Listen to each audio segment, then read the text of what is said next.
específica para o campus, né? Ela está direcionada para a gente aqui tentar solucionar os nossos problemas dos nossos cursos, dos nossos alunos, efetivamente. Bom, o que a gente vai trabalhar aqui hoje? Então, o que são essas atividades não presenciais, né? Vamos trabalhar um pouquinho esse conceito para que fique claro para todo mundo. O planejamento dessas atividades não presenciais, o registro dessas atividades. E uma das grandes dificuldades que a gente tem é a questão de definir objetivos, né, para as atividades que a gente elabora. Então, a gente vai trabalhar um pouquinho aqui hoje, pelo menos inicialmente, como que a gente faz para definir objetivos e quais são os passos aí para a gente entender essa questão de objetivos dentro da perspectiva do planejamento e desse planejamento emergencial, principalmente. Então, vamos começar. O que são essas atividades não presenciais? Ah, Tatiane, lembrei de você. Se eu estiver falando muito rápido, por favor, me manda uma mensagem aí pelo chat, que aí a gente tenta desacelerar, porque eu acabo falando muito rápido e a Tatiane está traduzindo para a professora, né? E às vezes a gente esquece desse detalhe. Oi. A Maria de Fátima, ela acabou de me mandar um e-mail, ela está de atestado. Pode, mal, a Fátima não está na reunião, não, tá? Ah, então tá. Menos pior, né, Tati? Senão eu falo rápido demais. Mas que bom, então tá bom. Se precisar de algum informe para ela, eu estou aqui presente. Tá, joia. Obrigado, Tati. Tá ótimo. Então, vamos lá. Né? Quais são, baseado em que a gente está fazendo todas essas orientações? Todos vocês devem ter visto um parecer do Conselho Nacional de Educação, né, que saiu há 2 meses atrás, colocando e orientando as instituições, né, sobre essa questão das atividades não presenciais. Inclusive, num primeiro momento, a gente nem tinha dado muita atenção a esse parecer, porque não tinha nenhuma perspectiva de volta. A partir do momento que houve essa perspectiva de volta de atividades, então a gente foi lá no parecer tentar identificar o que o parecer classifica, né, como características dessas atividades não presenciais. Então, o primeiro fator, eu acho que é esse. Nós estamos vivendo um período emergencial. E a gente tem que estar bem alerta sobre essa questão aí do emergencial, porque ele é algo que nós não optamos. Ninguém escolheu, ninguém quis ficar nisso, né? Nem a instituição e nem as pessoas que fazem parte da instituição. E isso a gente está vivendo em termos de país, em termos de mundo. Então, a gente está numa situação que é uma situação excepcional. Por isso, a gente tem que pensar nessa situação como algo possível de ser realizado, e não como tudo aquilo que a gente gostaria de realizar, né? Outra característica, né, que está lá no parecer, é que essa situação é uma situação temporária, né? Então, nós estamos e acreditamos e queremos acreditar que estamos vivenciando um período que é passageiro e que ele vai acabar, e a gente espera que ele acabe o mais rápido possível. Só que nós não temos essa certeza, nós não temos nada que nos garante que vai acabar em outubro, em novembro, em dezembro, nem em janeiro de 2021. Mas a gente acredita, e enquanto viver essa situação emergencial, a gente vai ter que pensar nessas atividades para cobrir essa situação emergencial. Essas atividades não presenciais, então, elas acontecem no espaço físico, que é diferente do espaço escolar. Eu acho que esse ponto a gente tem que ter muito presente. Todos nós estamos vivendo o espaço da nossa casa, e o espaço da nossa casa, enquanto espaço de trabalho, não é a mesma coisa do nosso espaço de trabalho. Muitas coisas se juntam, muitas coisas se confundem, muitas coisas acontecem. E isso acontece para a gente enquanto docente, para a gente enquanto servidor, e acontece também para o nosso aluno. Então, aquele espaço da casa que a gente tinha como um espaço de descanso, como um espaço de recarregar as energias, ele passou a ser o espaço de tudo agora. Ele é o espaço de trabalho, ele é o espaço de descanso, ele é o espaço de cuidado, ele é o espaço de cuidar das atividades dos nossos filhos, que também estão em atividades não presenciais, muitos deles, e a gente tem que suprir todas essas anomalias que estão acontecendo aí, né? Então, essas atividades não presenciais, normalmente a gente pensa nela como atividades mediadas por tecnologias digitais, mas que isso não é pré-requisito e não é regra, né? Mesmo porque, pensando na situação dos nossos estudantes, a gente sabe que muitos dos nossos estudantes não têm o acesso às tecnologias, outros têm em parte, outros têm em alguns momentos, então nós temos que pensar isso de uma forma mais geral e pensar principalmente nesse aluno que não tem acesso, né? Então a gente tem que estar de olho para a gente não perder ninguém, para a gente não excluir ninguém. Quais são as finalidades dessas atividades não presenciais? Então, primeira coisa, minimizar os impactos das medidas de isolamento social na aprendizagem dos estudantes. Então, todos nós estamos aí passando por esse isolamento social e aquele estudante que não está tendo nenhuma atividade, ele está isolado social e está isolado também da aprendizagem. Ah, mas ele pode fazer muita coisa. Ele pode, mas como ele não tem que fazer, então é muito difícil ele querer fazer, né? E esse momento que todos nós estamos, de certa forma, abalados emocionalmente, esse querer, ele não funciona muito sozinho, né? Uma outra finalidade é garantir o atendimento escolar essencial. O que a gente está entendendo aqui por essencial? Volto em cima daquilo que eu falei anteriormente. Essencial não é tudo aquilo que a gente queria, mas é tudo aquilo que a gente acha que é extremamente necessário, que não dá para passar sem, tá? Então, a gente vai ter que ter um cuidado muito grande aí agora em filtrar os nossos conteúdos, os nossos objetivos, olhando para cada componente curricular, mas olhando também para o estudante. Por quê? Porque o estudante está com uma carga de atividades na casa e na família, na sociedade como um todo, que ele não pode perder esse ano, mas ao mesmo tempo ele precisa recuperar aquilo que a gente julga como essencial. E aí o bom senso vai ter que falar bem alto e vai ter que falar muito nos nossos corações. Um outro elemento também que o CNE coloca, que eu achei interessante, é essa questão de evitar o retrocesso de aprendizagens. Muitos de vocês podiam pensar assim, mas se o aluno aprendeu, ele aprendeu, ponto final, não tem retrocesso de aprendizagem. Mas tem, porque tem muitas aprendizagens que se a gente não treinar, se a gente não fazer, se a gente não utilizar, a gente esquece. E aí a gente cai num processo que ela não se efetiva diretamente, né?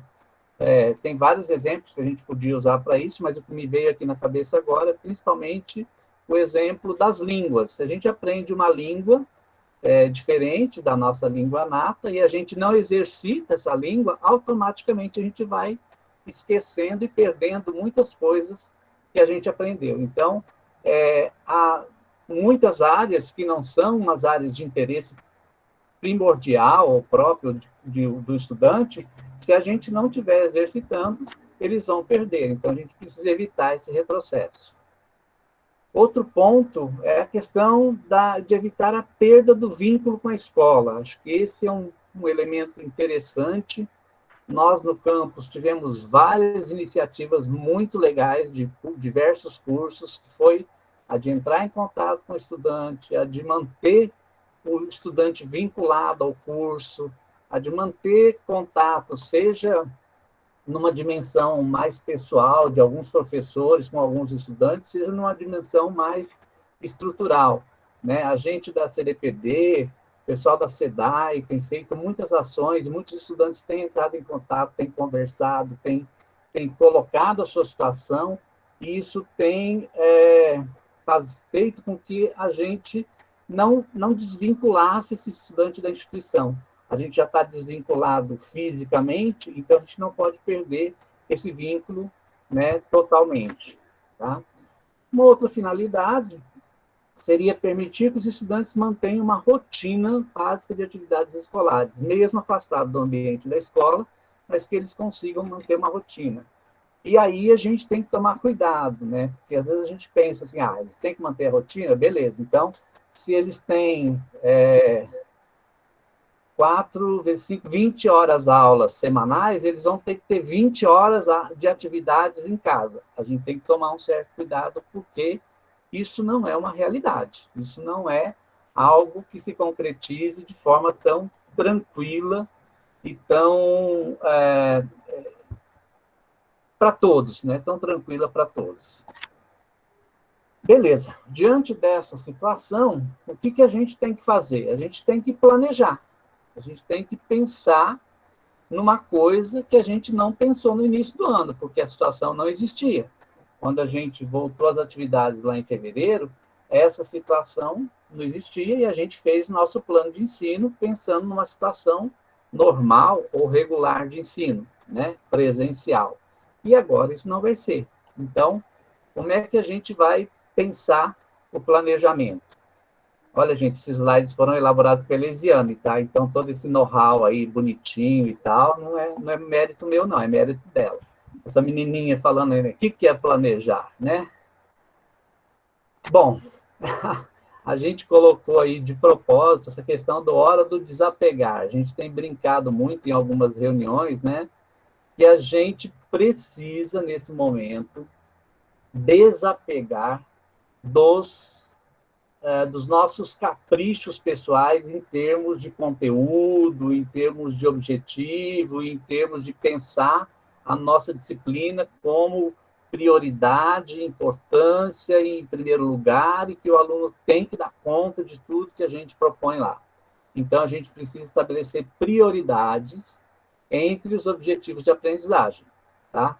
Então, vamos olhar lá para o nosso plano de ensino, ver aquelas competências e habilidades que estão lá, e vamos identificar ali o que é prioritário para que ele possa cumprir nesse momento, nesse período que a gente está vivendo, que é emergencial, e para que, num outro momento, a gente consiga restituir e repor algumas coisas. A mesma coisa a gente vai ter que fazer com o conteúdo, né?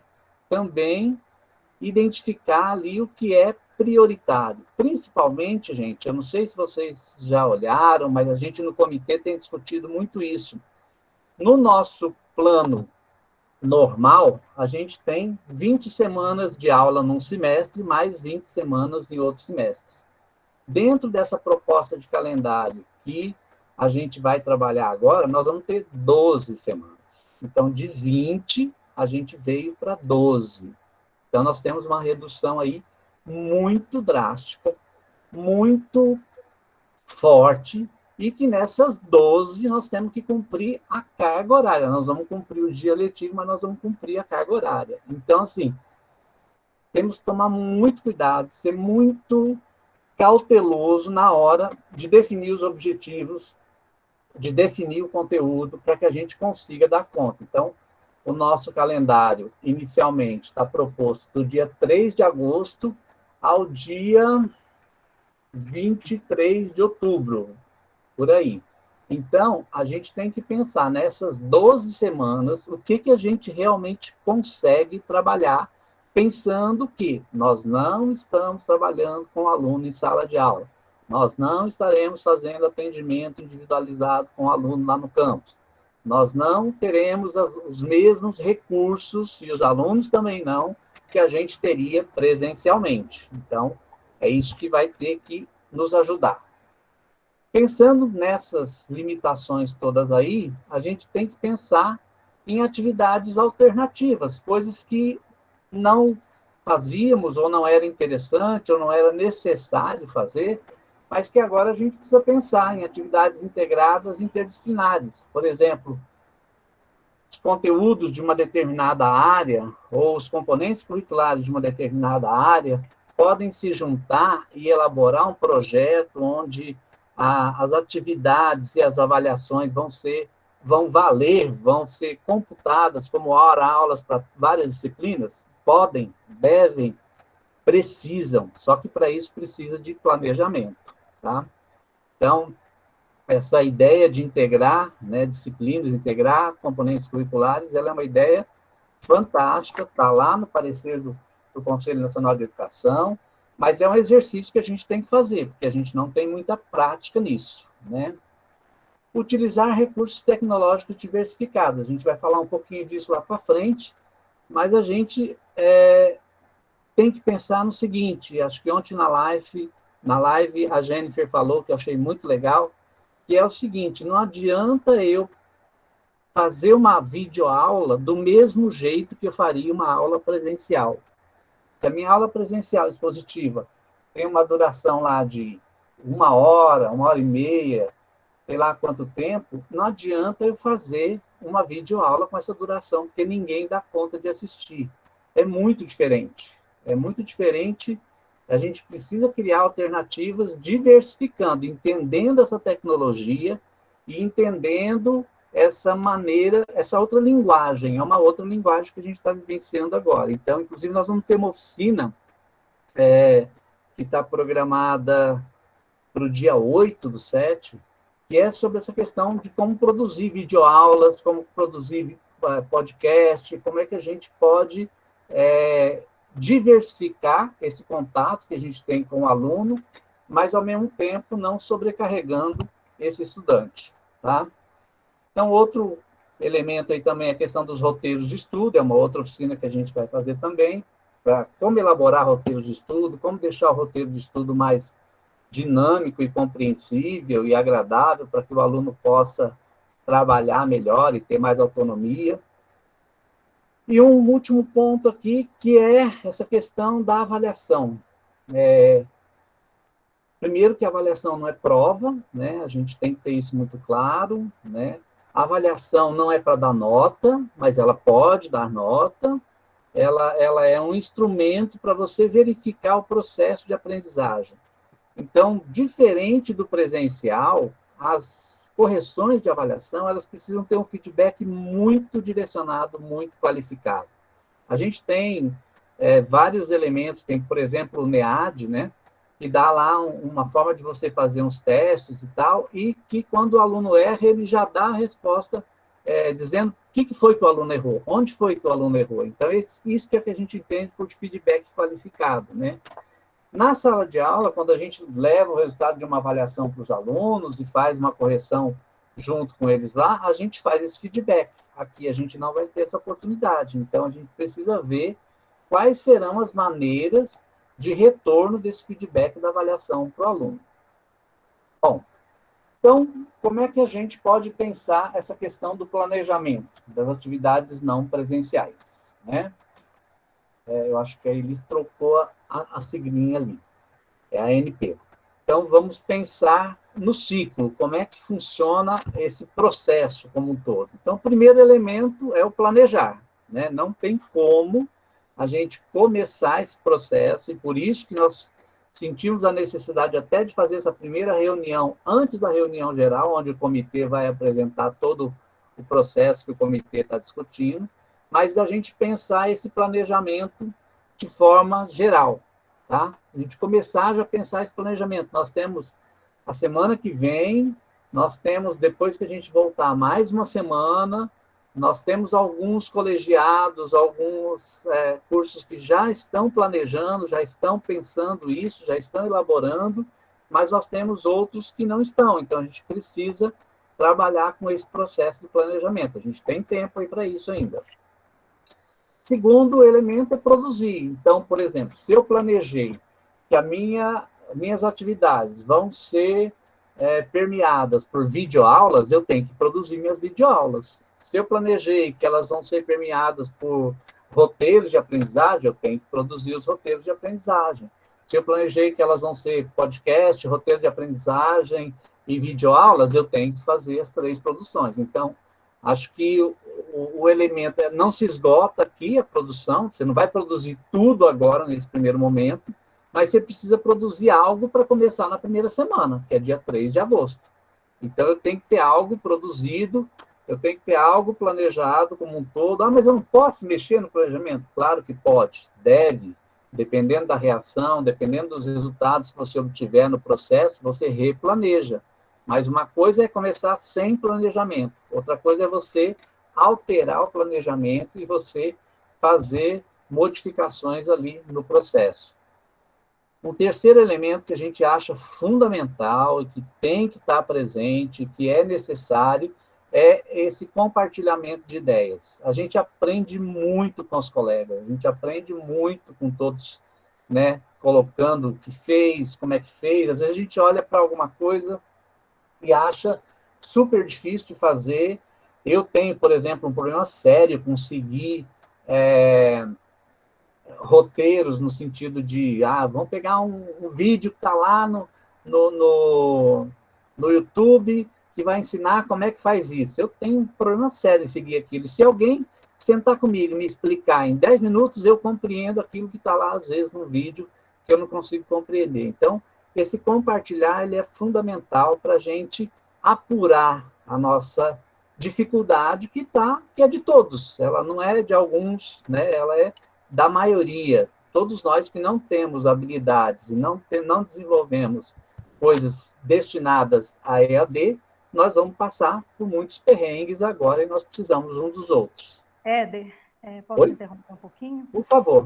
Essa questão do compartilhar também, ela está muito relacionada à questão do acesso, compartilhar o que se produziu com o estudante também, dar acesso a ele, porque a gente fala muito nessa questão de que é no próximo passo que você vai entrar, que é o acompanhar. São dois momentos importantes também, né? Como compartilhar o que a gente produziu, tanto na perspectiva do estudante que tem acesso às mídias digitais, quanto àquele estudante que, porventura, não tem acesso ao conteúdo tecnológico digital.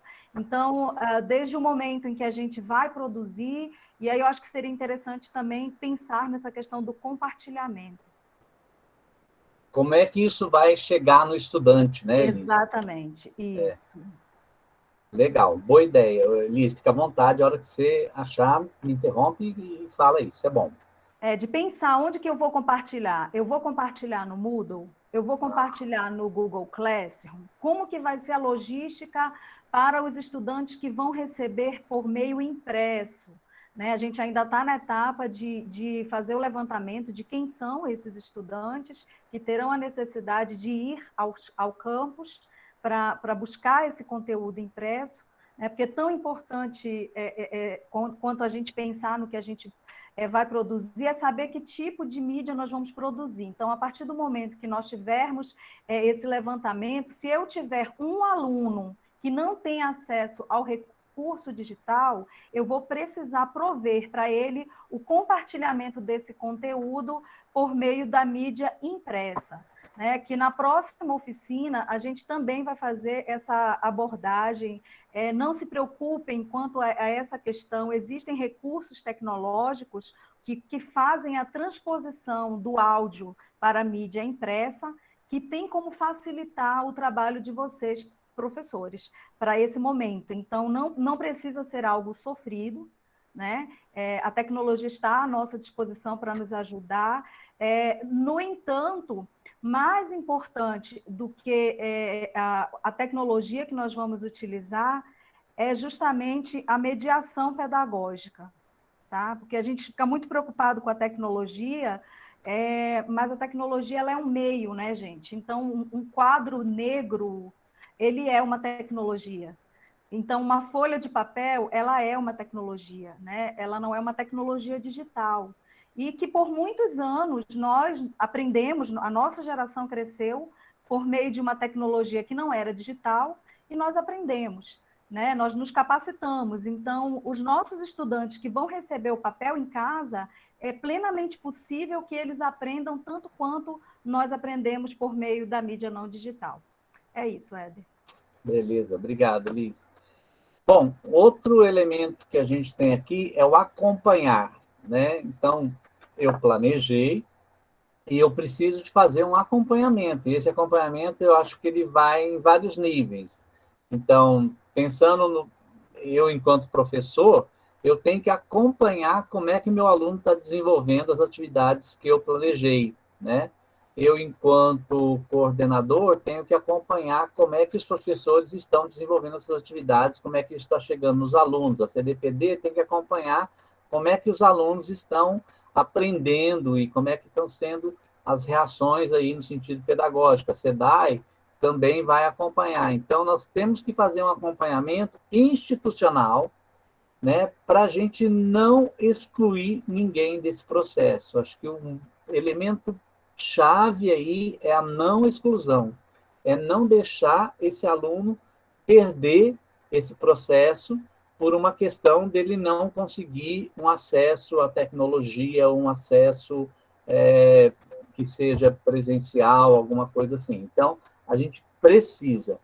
E o último elemento, que é a questão do registrar, né? Esse é uma das dificuldades que nós docentes mais temos, essa questão de como registrar as atividades. A gente faz coisas fantásticas que se perdem porque a gente não registrou, a gente não publicou, a gente não publicizou isso, né?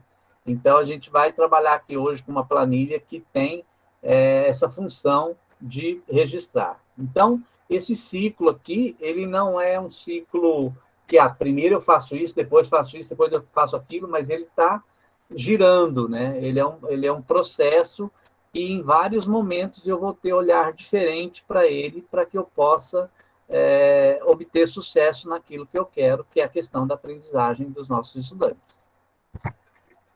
Bom, vamos lá, então, para a questão do planejar. O que a gente vai planejar? Primeiro, tem que pensar em atividades. Quais atividades eu vou fazer? Né?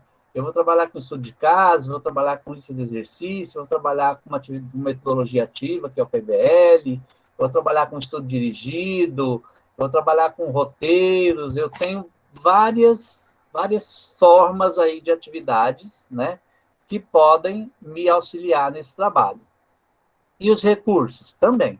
Eu tenho vários recursos e eu preciso pensar nos recursos pensando no meu estudante, pensando no meu aluno. Então, não adianta eu pensar em recursos que o meu aluno não vai ter acesso. Não adianta eu pensar em recursos que vão dificultar a aprendizagem, né? Eu tenho que pensar sempre que o objetivo é o aluno aprender, tá? Uma das coisas que a gente tem conversado muito nas nossas reuniões, aí no comitê, inclusive, é da gente evitar usar atividades síncronas. O que são atividades síncronas? São aquelas atividades em que todos os alunos têm que estar presentes no mesmo horário para que elas aconteçam. Então, vou fazer uma videoaula e aí todo mundo tem que assistir naquele horário, naquele momento e tal, não sei o quê. Por que a gente quer evitar isso? Em primeiro lugar, por causa da questão de acesso mesmo. Então, tem gente que não tem acesso à tecnologia naquele momento. Tem 10 pessoas na casa e tem 2 computadores. Então, não dá para todo mundo usar e naquele momento tem alguém usando. Oi? O André disse que tem uma dúvida sobre isso. Quer falar, André? Sim. Éder, isso era uma das coisas que eu estava pensando. Esse ponto que você tocou agora, de que não é para fazer síncrona com todo mundo ao mesmo tempo, mas isso significa o seguinte: vamos supor que eu tente fazer algo como um PBL com a minha turma, só que só sou eu de professor, né? E a gente viu lá na discussão no integrado de alimentos, né, que a proposta aí é você dividir a turma em grupos, porque você vai trabalhar com ela os problemas, com cada grupo o problema, né? Nesse sentido, o tempo que eu vou estar destinando a cada grupo, eles vão se somar como um tempo de hora-aula? Sim, acho que eles podem se somar sem problema nenhum.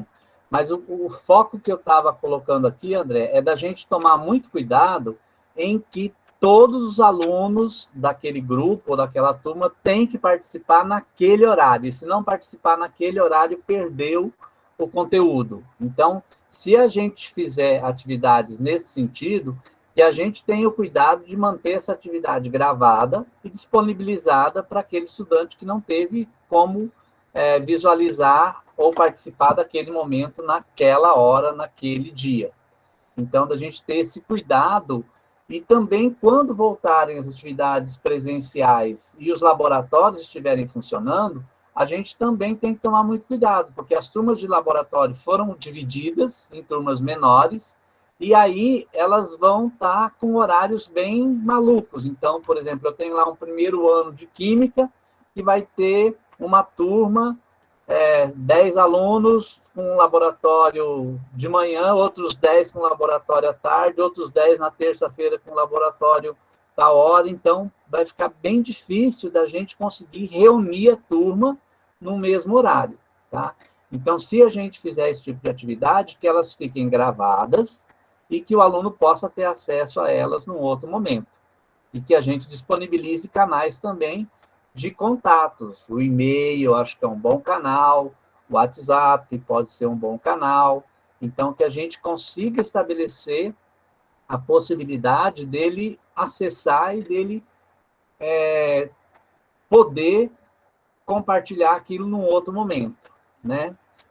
Um outro elemento também que a gente tem que pensar aqui no planejamento são a questão dos instrumentos de avaliação, né? Muitas atividades... Oi? Rapidinho, acho que o Thiago queria falar. Talvez seja do assunto inicial ainda. Estão me ouvindo? Não, Thiago. Estão me ouvindo? Então, em relação à questão das atividades síncronas, ontem eu estive numa conferência com o pessoal lá do IFSP, e nem era sobre essa questão, mas eles acabaram levantando o assunto, eu acho importante compartilhar. A questão de que, por exemplo, quando você programa uma atividade que seja síncrona, que o professor tente fazer isso sempre no mesmo horário, que avise isso com antecedência. Porque a gente sabe que alguns alunos têm uma organização familiar diferente agora. Então, às vezes tem um aluno que tem um irmão e que usa o mesmo computador, então a casa ela tem uma dinâmica diferente. Então, para as atividades síncronas, é extremamente importante que elas sempre aconteçam no mesmo dia, no mesmo horário, para que ele consiga se organizar para isso. E eu acho, Thiago, acrescentando e sendo repetitivo, que elas fiquem gravadas e que o aluno possa ter acesso num outro momento também, né? A gente tem cuidado aí. E também tem que haver uma sincronia entre os professores no momento em que vai agendar e o dia essa atividade síncrona, porque você imagina se todos os professores resolverem agendar num único dia, né? Então, o estudante vai ficar ali, às vezes, uma manhã inteira tendo uma atividade síncrona, né? Que ele tem que ficar ali atento a manhã inteira, então eu acho que isso também é importante. A gente tem que ser bastante cuidadoso com o tempo, com o agendamento, e aí isso tudo está no planejar, né? Por isso que os planejamentos em conjunto nos colegiados, eles são muito importantes nesse momento, né? Para que a gente possa direcionar e fazer um trabalho mais produtivo aí, né? Voltando para cá, então, para a questão dos instrumentos de avaliação, a gente tem aí alguns instrumentos de avaliação que vão, de certa forma, não se confundir, mas ser os mesmos que eu trabalho como atividades. Então, eu posso dar um estudo dirigido e esse estudo dirigido se tornar um instrumento de avaliação. Um fichamento, um teste, um portfólio, um projeto. Então, aí eu peço, mais uma vez, um cuidado muito grande para a gente conseguir fazer essa dosagem, gente. Eu tenho uma disciplina com 40 horas semanais, com 40 horas no semestre, 2 horas aulas semanais. Como é que eu vou direcionar as atividades e vou avaliar o meu aluno, né, pensando nessa carga horária? Por quê? Porque ele tem outras 5 disciplinas que ele cursa e ele precisa também fazer atividades dessas outras 5 disciplinas. Então, tem que tomar muito cuidado para que a gente não pese a mão, para que a gente não prejudique o aluno nesse momento que a gente sabe que é um momento emergencial, é um momento delicado e é um momento que a gente precisa estar atento a todos os problemas que a gente vivencia no dia a dia aí também. Bom, vamos lá para o registro das atividades não presenciais. A gente, então, criou uma planilha aqui, Na verdade, a gente não inventou essa planilha, né, Patrícia? A gente compilou essa planilha de um outro instituto, não no Instituto Federal, não, né? Não, essa planilha, a original dela é de um centro de educação. Eles fizeram uma sugestão e compartilharam agora no tempo de pandemia, de forma livre, para as pessoas poderem adotar. Então, a gente partiu dela e aí a gente fez algumas adaptações para a nossa realidade, né? Beleza. A Patrícia foi aí a mentora, contou com a ajuda do Luiz e de outras pessoas que colaboraram aí para a planilha. Então, a gente vai só mostrar a planilha aqui hoje, depois vocês vão ter condições de acesso e vai ficar mais tranquilo de compreender. Mas ela tem várias abas, né? E aí uma aba interliga a outra. Então, por isso que a gente tem que tomar bastante cuidado na hora de preencher. Então, primeiro aqui vai o nome da disciplina, o nome do componente curricular, a carga horária total dele e o que a gente vai fazer com atividades não presenciais, que é aquela tabelinha que a gente preencheu há 2 semanas atrás, né, para identificar qual a carga horária que a gente faria não presencial. Oi? Rapidinho. Depois você vai mostrar uma preenchida, porque essa aí é aquela do modelo, né? Ela tá vazia. Não seria melhor pegar uma preenchida? Vou mostrar a minha, então. Pode pegar a minha, a sua. É porque a gente tentou, né, fazer esse exercício aí, alguns docentes, o ED selecionou, pediu aí a colaboração, para a gente tentar preencher e ver a aplicabilidade da planilha, né? Então, talvez se mostrar uma preenchida, eu acho que já vai dando uma ideia, né? Mas... Então, eu vou mostrar a minha aqui, ó. Então, eu tenho uma disciplina lá, um componente curricular lá na licenciatura, que chama Educação para a Diversidade. A carga horária total dele é de 40 horas, e ele tem, nós cumprimos só 6 horas presenciais, lá naquele período de março, então agora a gente tem aqui 34 horas para cumprir a distância. Né? A distância não, desculpa, Liz vai me bater, não presencial. Então, aí ele abre essa segunda aba aqui, que a gente tem condições de registrar aqui quantas atividades a gente quiser. Eu registrei 10 atividades. Resenha de texto, portfólio, teste com questões objetivas, questões discursivas, mapa mental, mapa conceitual, fichamento, relatório, fórum, vídeo, né, vídeo apresentação que o aluno vai produzir, avaliação diagnóstica. Então, eu tenho aqui uma quantidade, você pode, isso aqui vai estar em branco e você pode preencher quantas atividades de acordo com o seu componente curricular, quantas atividades você achar necessário. Só que é importante preencher aqui porque a gente vai puxar ela lá na próxima aba. Aqui rapidinho, só contribuindo aqui. Ela, na verdade, ela está com uma limitação de 20 atividades, né? Foi o que a gente pensou na organização de um semestre, que seria de 20 semanas. Então, o docente ele poderá lançar... Aqui, gente, não seria a atividade que o aluno vai executar, mas sim o tipo de atividade. Então, depois, na próxima, a gente vai poder usar uma resenha várias vezes, mas aqui é o tipo de atividade. Então, a gente pode ter 20 tipos diferentes de atividade. Pensando que ele vai usar no máximo, sei lá, quantos, não dá para determinar não, mas que nós só temos 12 semanas de aulas, né, de dentro do calendário aí para desenvolver essas atividades. Aqui, então, a gente puxa a lista lá do SGA dos estudantes matriculados no componente curricular. Então, tá aqui os meus, são reais, esses meus estudantes. Aqui é que a coisa pega. É aqui que o negócio vai, deixa eu reduzir um pouquinho mais, vai ficar pequenininho para vocês, mas pelo menos para a gente ver a tabela inteira. Então, aqui, olha, eu tenho quantas atividades eu vou elaborar. No caso desse componente curricular, eu determinei 7 atividades, né, para essas 36 horas. Aí, quando eu venho aqui, ó, tipo de atividade, eu clico aqui, ela vai abrir todas aquelas atividades que eu elenquei lá anteriormente. Então, eu coloco qual tipo de atividade eu vou fazer aqui. Então, aqui é uma avaliação diagnóstica. O tema é avaliação diagnóstica mesmo, são os conteúdos que a gente trabalhou. aqui estão os meus objetivos. Recordar temas estudados nas aulas presenciais. Como é que eu vou fazer isso? Qual o recurso que eu vou usar? Eu vou usar um formulário Google, certo? Que tipo de instrumento? São um teste com questões objetivas. Quanto tempo eu vou fazer isso aqui? Então, eu vou trabalhar do dia 3 ao dia 6, e isso vai computar 2 horas na minha carga horária.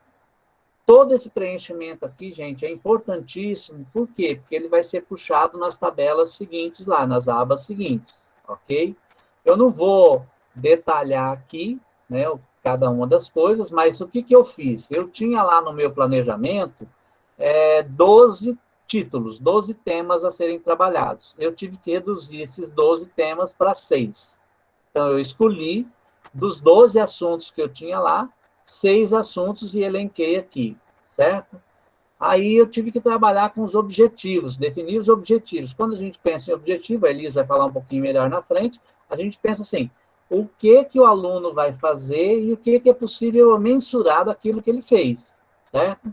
Então, os objetivos vão estar relacionados com a atividade e eles vão... Quais são os recursos que eu vou usar? Então, texto base, roteiro de atividades, para dizer para o aluno o que ele vai ter que fazer, vídeos do YouTube, que eu vou dizer com quais vídeos ele vai assistir e tal, para realizar essa atividade, e todo esse material vai estar disponibilizado no DEAD, e eu sempre coloquei aqui que, além desse material, vão ter textos impressos. Por quê? Porque eu não sei ainda se nessa turma eu tenho algum aluno que não tenha acesso e que vai precisar de que eu imprima o material para que ele possa fazer isso por meio físico, né? Quais são os... Éder, Oi? eu queria... São 2 dúvidas. Uma, na verdade, uma dúvida e uma sugestão, até em função do que você falou agora de vídeo. A dúvida é o seguinte, em relação àquele a primeira previsão que você fez, né, da avaliação diagnóstica, você colocou preenchimento de um formulário. Mas me explica aí, você vai ter um encontro com os alunos virtual e você vai explicar para eles que eles vão preencher um formulário, você vai tirar alguma dúvida ou não?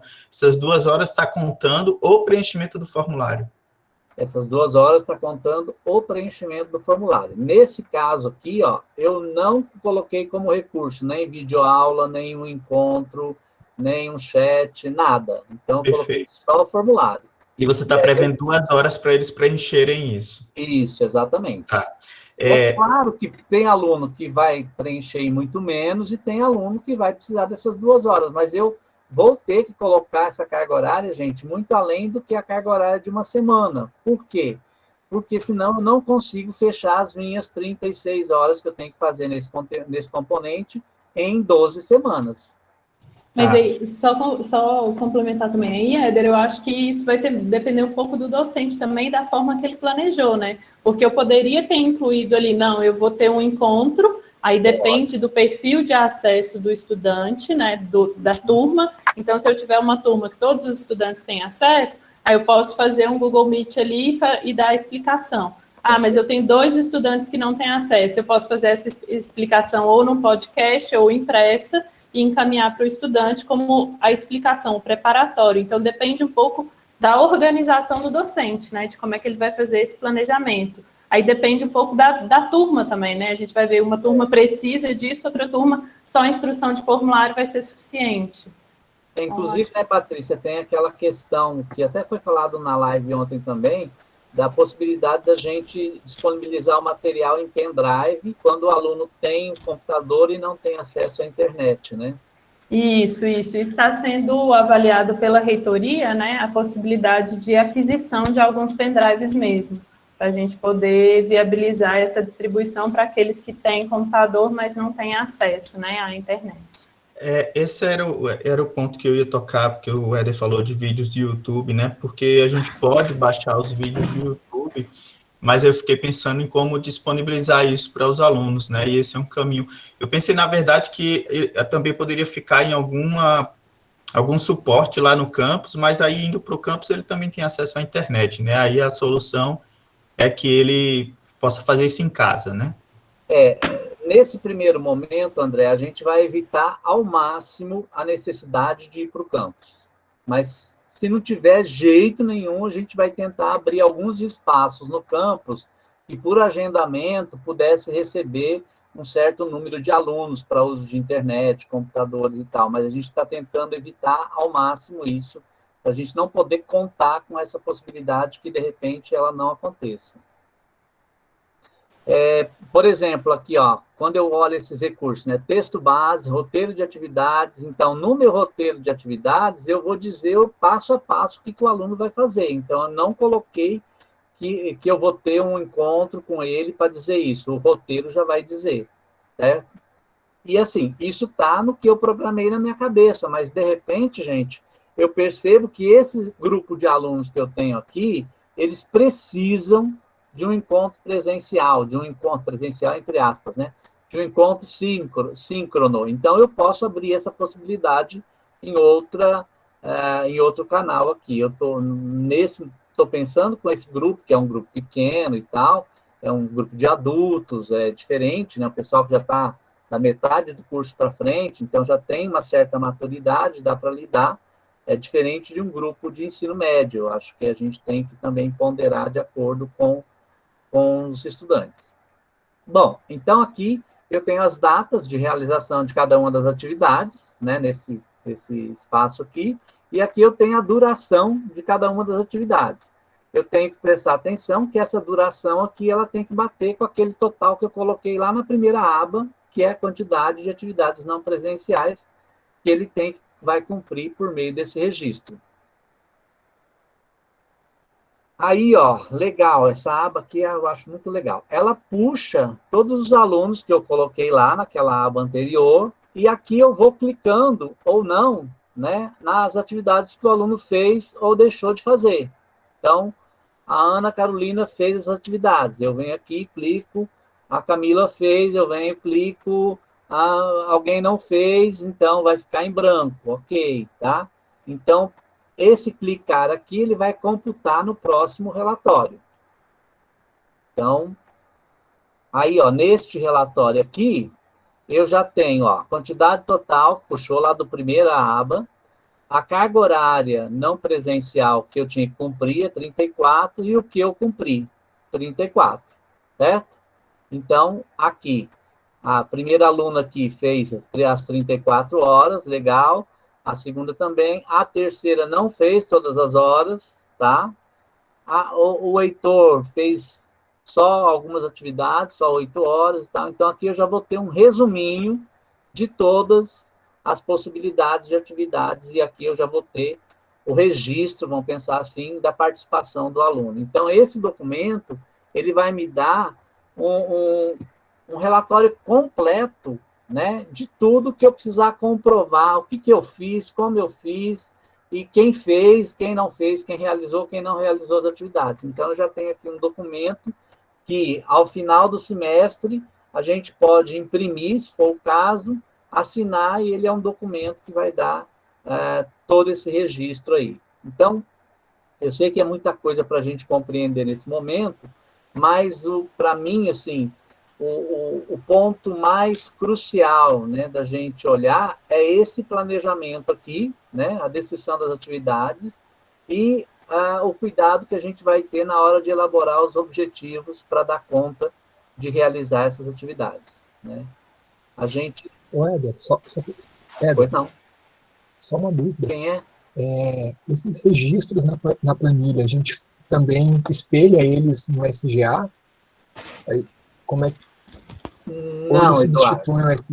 Como é que não, fica? Eles não substituem e a gente não espelha.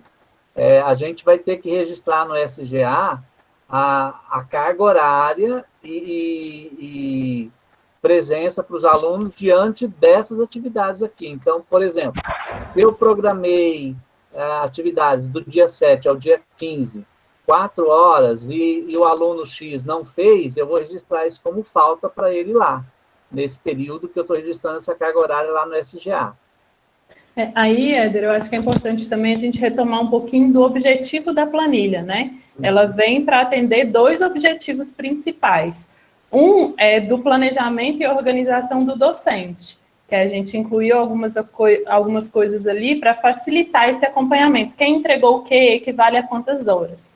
E o segundo objetivo dela é que no parecer do CNE, quando ele traz as possibilidades de atividades não presenciais, ele traz também alguns requisitos que a gente tem que manter o registro sobre essas atividades não presenciais. E para isso o SGA não nos atende. Então a gente teria que ter um outro instrumento para fazer esse registro de acordo com as determinações do CNE. Aí o que a gente pensou? Ao invés do docente ter que fazer um novo plano de ensino e ele ter que também preencher essa planilha de registro, a gente faria tudo nesse mesmo local, né? Então foi criada essa planilha aí para fazer facilitar tanto o planejamento do docente e acompanhamento das atividades, como também para atender essas necessidades do parecer do CNE, né? Mas eu não entendi, Patrícia. A gente vai preencher o SGA de alguma forma? Sim. Sim, vai ter o preenchimento do SGA. Aí já saiu numa nota técnica da PREM uma orientação que a gente vai compartilhar isso também, já está dentro do manual essa informação, como a gente tem que registrar no SGA. Então vai ter uma orientação lá de, eu registro no SGA, no campo de conteúdo, isso, e no campo de observações, qual é a ferramenta que eu utilizei, né? Se foi AVA, se não foi, o que eu utilizei, eu coloco nas observações. E as demais informações a gente mantém aqui, que a ideia é justamente como o Éder falou, ao final do semestre, a gente vai imprimir o diário do SGA normalmente e anexar apenas a última planilha, aquela do relatório. Então, no relatório, a gente tem um sumário ali das atividades não presenciais, mas tudo isso aí vai ter que ficar armazenado na instituição, né, Elis? Se você quiser falar um pouquinho sobre isso também, né, da guarda da informação, a gente vai ter que salvar tudo isso, mas o relatório a gente vai imprimir no final e anexar aos diários do SGA. Exatamente, Patrícia. Só complementando um comentário do Luiz Cláudio, que ele diz que o NEAD já faz isso. Você está se referindo, Luiz Cláudio, ao acompanhamento, não é? O que você está falando que o NEAD já faz? Luiz? Só para esclarecer sua dúvida. Eu estou escrevendo aqui, então, na hora que eu faço lá as minhas opções metodológicas no SGA, já faço, já acompanho, não é não? Ou será que estou errado? Não. Você está falando do NEAD ou do SGA? Eu faço acompanhamento pelo NEAD. Pronto, ok. Por exemplo, o Vamos fórum, lá, então, eu sei o que o professor, o que o aluno fez, como que ele fez, o dia que ele entregou. Uhum. E lá no NEAD também já faço até as notas.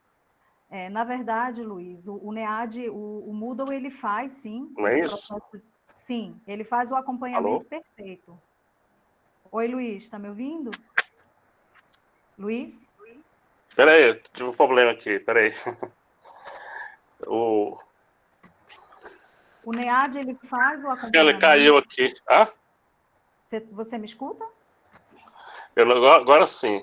O que você O NEAD disse? faz, sim, esse acompanhamento. Existem várias ferramentas de monitoramento lá. Mas nós estamos falando de duas coisas aqui. Nós estamos falando de planejamento e de acompanhamento dos estudantes.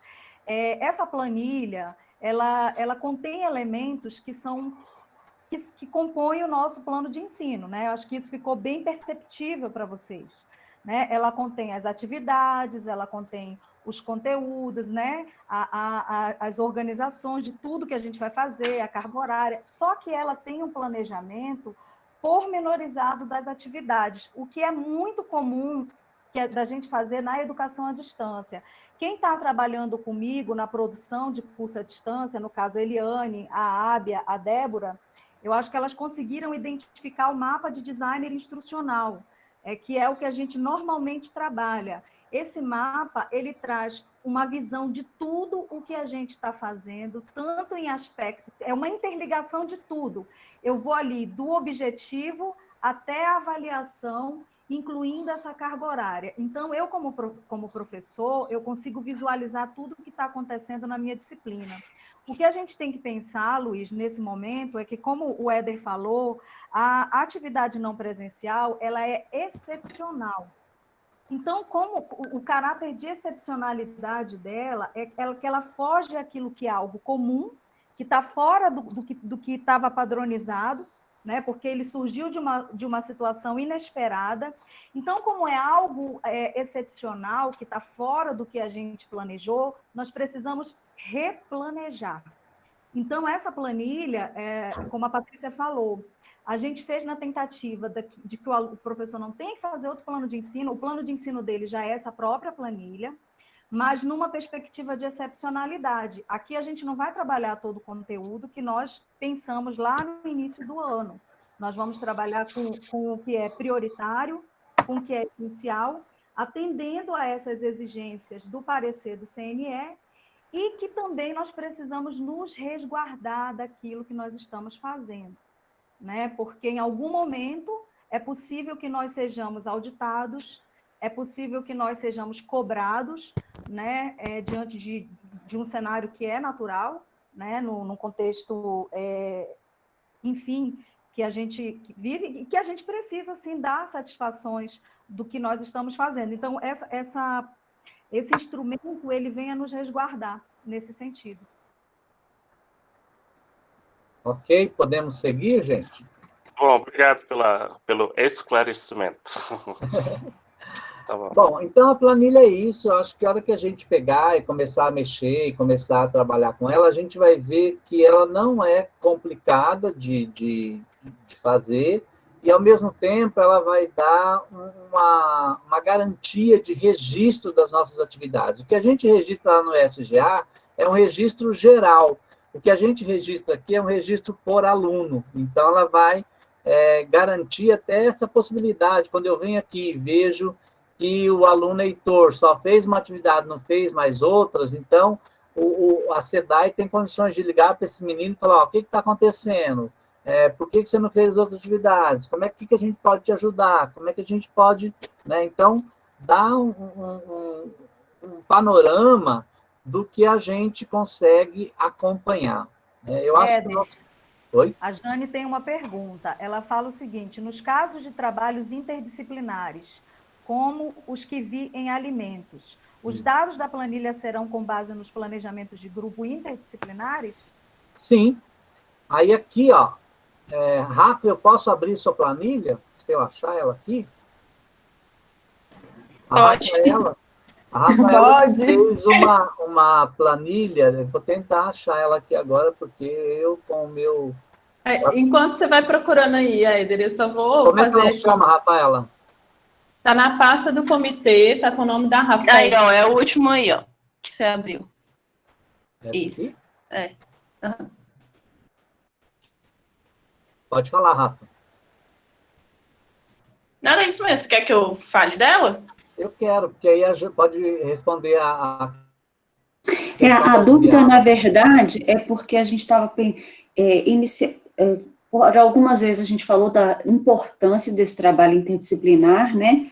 O Thiago me mandou um link, eu estava olhando os trabalhos que estão sendo feitos em alimentos, e pelo que eu entendi, vai dar continuidade desse modo, né? Não sei se estou certa. E aí a planilha, ela inicialmente parece um replanejamento individual, né? Porque ela pode ser disciplinar, mas ela pode ser, então, também ser interdisciplinar, né? Pode, deve. Tá. Ó, que nem aqui é da Rafa. A Rafa colocou aqui, por exemplo, as duas primeiras atividades que já estão previstas lá no PBL, com o pessoal de alimentos, ela já colocou aqui, ó. Então, atividade 1, que é o PBL, entendendo a metodologia PBL, os objetivos da atividade, os recursos que vão ser usados, de acordo com o que a gente fez no planejamento lá, né, os instrumentos avaliativos, quando começa, então vai ser na semana do dia 3 ao dia 7, e qual a duração de horas para atividade de matemática? 5 horas. Então, para inglês vai ser 2, para português vai ser não sei quantas, tal. Então, isso aqui, nesse entendimento aqui, por exemplo, nessas duas primeiras atividades que vão ser comuns, vai estar todas iguais, em todos os componentes curriculares. A partir da quarta atividade, a terceira, né, Rafa? A partir da terceira atividade, vai ter objetivos específicos da matemática. É claro que ela colocou aqui o que ela acha e o que ela quer trabalhar. Por enquanto, ainda Sim. não foi feito o problema, então ela vai readequar isso aqui de acordo com o problema que for criado lá no grupo. Tá certo, Rafa? Me ajuda aí.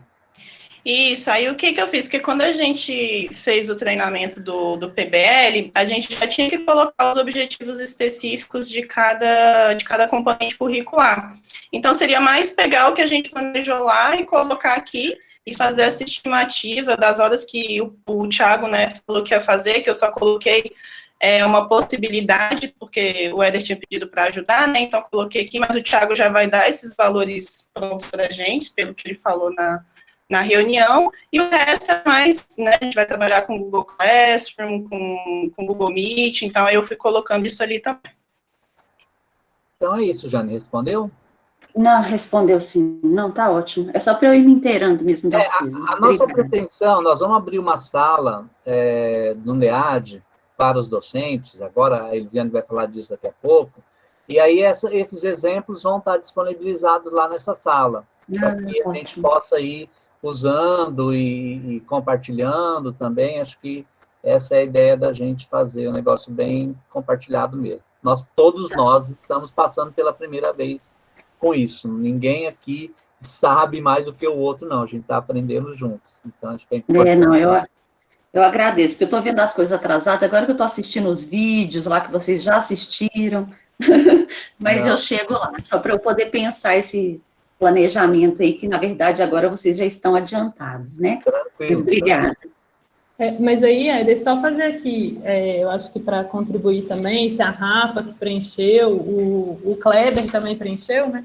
Quiserem contribuir, eu achei assim, a experiência, ela foi muito boa de preencher essa planilha, porque ajudou a gente a visualizar como é que podia ser organizado o componente, né? Eu tentei preencher com um componente que é prático, então eu estava com essa dificuldade de falar, não, como é que eu vou fazer isso, como é que a gente vai abordar, como é que eu vou elaborar, como é que eu vou criar essas atividades. Então, ajudou, a planilha, eu acho que da maneira que ela foi estruturada, né, com essa sequência, ajuda a gente a pensar e ajuda a gente a visualizar como é que pode ser feito, né? Então, eu acho que ela vai contribuir bastante para esse planejamento. Ok, podemos seguir? Elis, você assume agora os objetivos de aprendizagem, que nós estamos com a hora avançada já. Bem avançado, mas dá para fazer bem rapidinho. Você passa aí para Passo. mim? Bom, gente, todos me escutam bem, né? Sim. Bom, Tá baixinho, mas se quiser falar mais alto. Está muito baixo, Eli. Está muito baixo. melhorou? Sim. Tá, vou falar então Ótimo. com o microfone bem pertinho aqui.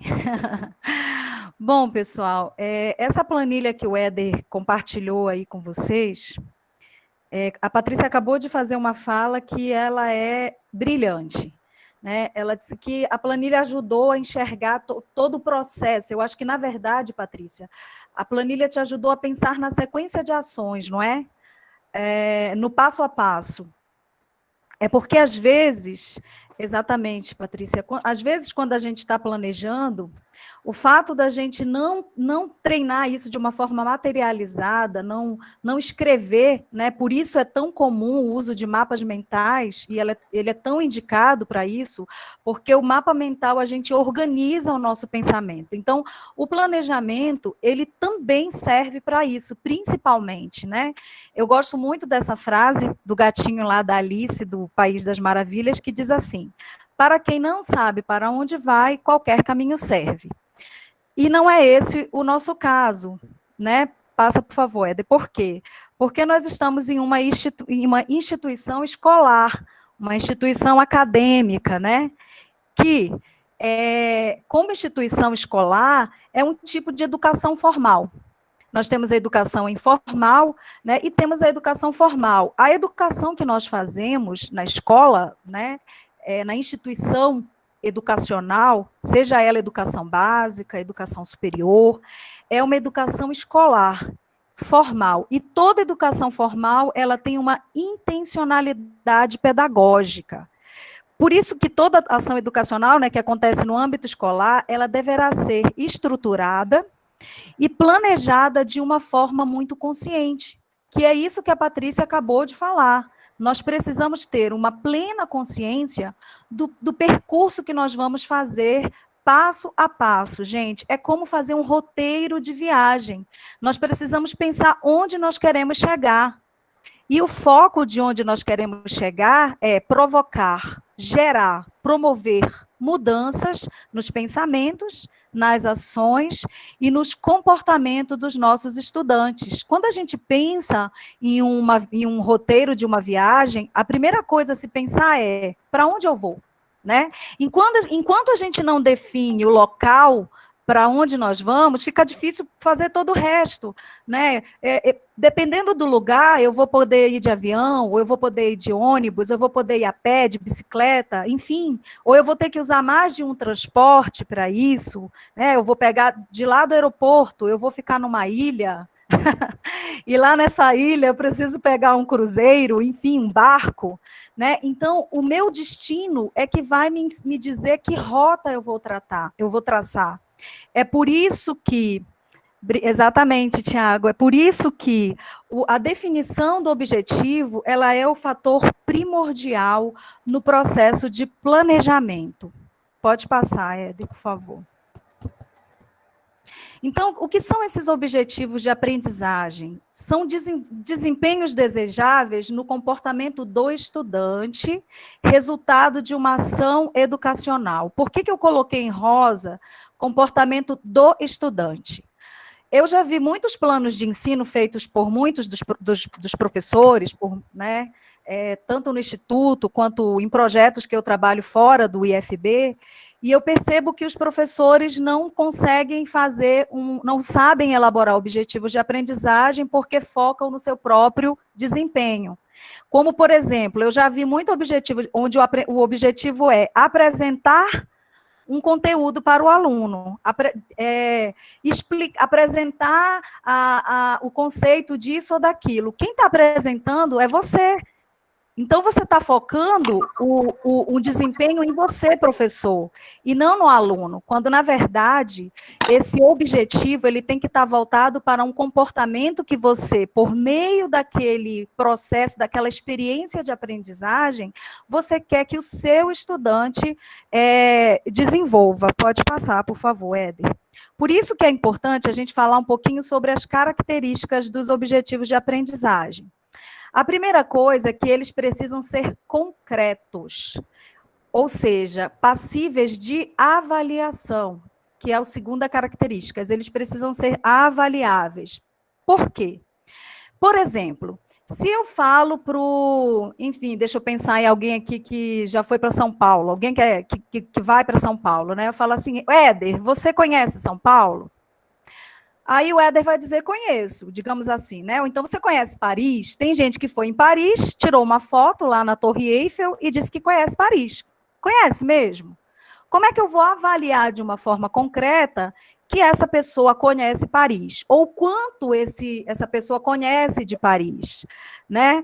Então, para eu avaliar isso, eu preciso estabelecer alguns comportamentos mais concretos. Por exemplo, me cita 3 pontos turísticos da cidade de São Paulo ou da cidade de Paris, né? E aí ele vai me citar. Então, é um comportamento mais concreto, mais possível de ser avaliado, né? É algo que eu consigo, de alguma maneira, mensurar no comportamento do meu estudante por meio de algum instrumento de avaliação. Então, verbos como saber, entender, né, pensar, são verbos muito concretos. Como é que eu sei que alguém sabe de alguma coisa? Eu preciso pensar em formas mais concretas de investigar o quanto aquela pessoa sabe, né? Me explica ou descreve para mim o transporte público em São Paulo, em Paris, e aí eu, por meio dessas perguntas mais concretas, eu consigo mensurar em que grau aquela pessoa diz conhecer algo.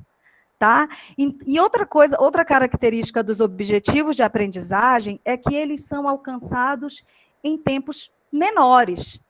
Diferentemente, por exemplo, das competências.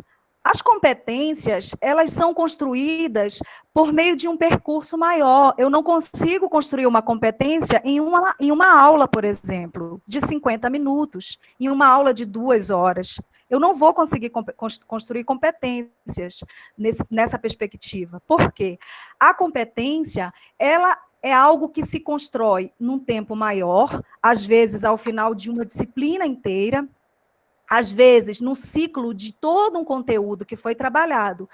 Já os objetivos, para cada aula que eu tenho objetivos menores, que vão ser, aos poucos, vários objetivos que eu vou avançando com o meu aluno, eu construo competências. Eu vou dar um exemplo para vocês. Digamos que no curso de técnico de enfermagem, eu tenho hoje uma aula de tipos de agulha para um determinado tipo de procedimento. Eu não entendo nada de enfermagem, tá, gente? Então, se eu estiver falando alguém da área de enfermagem que entenda um pouco mais, por favor, não considere, é só um exemplo para que isso fique claro para vocês. Digamos que na minha aula hoje, o objetivo da minha aula é que os alunos apenas identifiquem quais são os tipos de agulha adequado para o procedimento X, Y e Z. A agulha que eu uso para aplicar numa veia, para colocar um soro, para fazer uma punção, provavelmente não é o mesmo tipo de agulha. O tipo de procedimento que o técnico de enfermagem faz também não é o mesmo. Mas eu não consigo, em uma aula de 50 minutos ou de 2 horas, avançar muito nisso. Então, eu vou fazer pequenas aulas e com objetivos para cada uma daquelas aulas. Ao final, talvez, de um grupo de 5, 6 aulas, eu vou desenvolver naquele técnico em enfermagem a competência de conhecer o tipo de agulha, de selecionar a agulha, analisar no momento em que ele recebe o paciente, ele tem que ter ali uma série de outros conhecimentos para poder ter a competência de identificar o procedimento, escolher a agulha, escolher a medicação, né? Fora outras habilidades e competências de outros domínios que devem ser desenvolvidos em todo o percurso da minha disciplina. Eu não sei se isso ficou claro para vocês.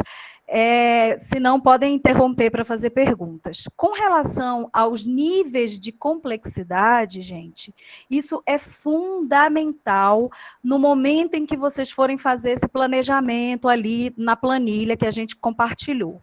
Por quê?